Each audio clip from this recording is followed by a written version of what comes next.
undefeated welterweight Keith Thurman is coming back to boxing after what will be an almost 2-year hiatus in January. BoxingScene.com is reporting that Thurman will face Josesito Lopez in what can only be described as a comeback fight for a level of fighter as Keith Thurman is. Here's the thing about Keith Thurman. First of all, did you know that Keith Thurman is still technically the WBA welterweight champion? Thurman defeated Danny Garcia in his last fight. That was in 2017 by split decision. Unified the WBC and the WBA welterweight titles. Somehow, Keith Thurman, who hasn't been in a boxing ring since that night, is still the WBA super champion. That's their legitimate, if you will, as legitimate as a WBA champion can be. That's their version of the welterweight championship. As you know, Manny Pacquiao is the so-called regular WBA champion. All that means is that they snookered Manny Pacquiao into paying sanctioning fees for a bogus title. That's not the real WBA welterweight champion. Keith Thurman is the real WBA welterweight champion. But here's a question. How the hell is Keith Thurman the WBA welterweight champion? Keith Thurman hasn't fought in the ring since 2017. The idea behind the alphabet organizations is that they are able to, people can't hijack championships. What happened in the old days with, like, if you look at Jack Dempsey's career, heavyweight champion. How many times did Jack Dempsey defend that title? Not very many times over a very long period of time.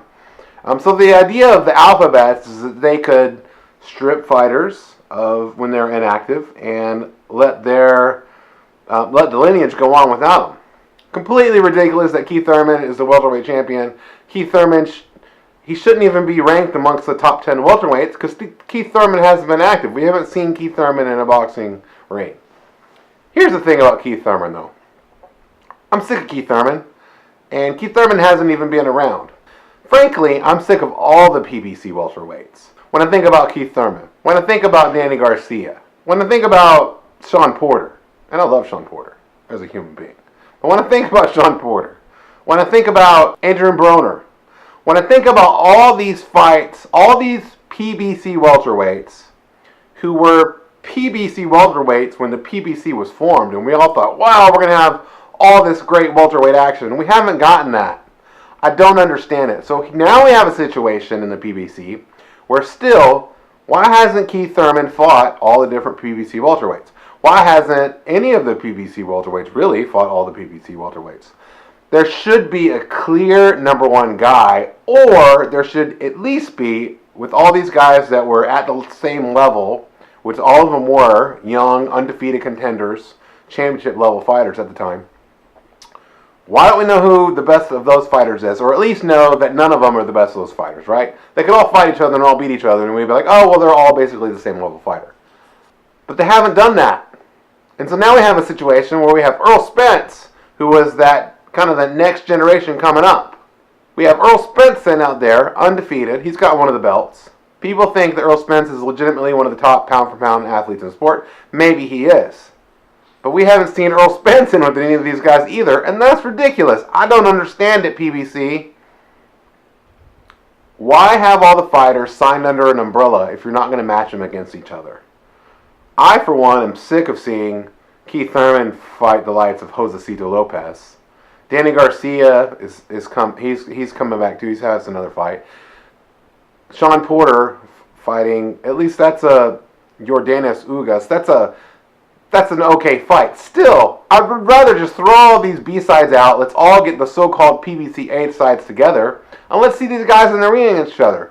Who's Errol Spence going to fight? That's what I want to know. Errol Spence, like, I get the idea, right? You don't want to throw Errol Spence, because they know what they have in Errol Spence. They don't want to throw Errol Spence in and ruin one of these other guys' careers, right? If Errol Spence wanted to fight Keith Thurman a couple years ago, but Thurman was smart, and he was like, I'm not fighting that guy. Why should I have to fight that guy? That guy hasn't come up yet, right? But you haven't done anything. None of these guys have built their careers up in the way that they should. So it's clear that Errol Spence should fight him. So if you're not going to do that, if you're not going to give Errol Spence, if you're not going to do the work to give Errol Spence the winner of all, the best fighter out of all those people, then why not just feed one of them at a time to Errol Spence and see how that shakes out? How does this sound? Errol Spence versus Keith Thurman, then Errol Spence versus Danny Garcia, then Errol Spence versus Sean Porter, then Errol Spence versus Adrian Broner, then Errol Spence, and you have this whole list of welterweights that PBC controls. And at the end of that, Errol Spence is a huge name. But instead, we're getting this same kind of, for lack of a better term, PBC BS that we've gotten since its inception, really. And I'm sick of it. Errol Spence deserves better than that, I think. We deserve better than that as boxing fans. This is ridiculous. Let's get the guys in the ring together. I'm sick of Keith Thurman because Keith Thurman was at the peak of his career and then decided to take 2 years off. That's fine. It's his choice. He can choose that. But then we as a boxing fans can decide, well, we're not really interested in your career. I'm not really interested in Keith Thurman's career anymore. Manny Pacquiao is supposedly has signed or is signing with PBC. I liked that idea at first. But, sitting here today thinking about all the fighters who haven't fought each other. So what, we're going to get Manny Pacquiao versus Josesito Lopez? Manny Pacquiao versus fighters that aren't the upper level PBC welterweights. That's what we want to see. We want to see good fights with the best fighters. The best fighting the best. At least good fighters fighting good fighters. Start giving that to us, PBC. You're not the only game in town. The Zone's come along and really made a lot of noise. And credit to the Zone for including in their programming something like the World Boxing Super Series. Tell you what, PBC fighters, if you want to make a name for yourself, agree to go into a World Boxing Super Series. That'd be a great welterweight tournament if anybody would actually sign up for the damn thing. Welterweight historically is one of the class divisions in boxing.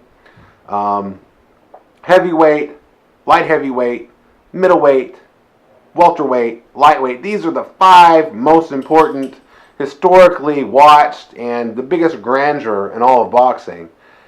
And we have names in the welterweight division who have not fought each other.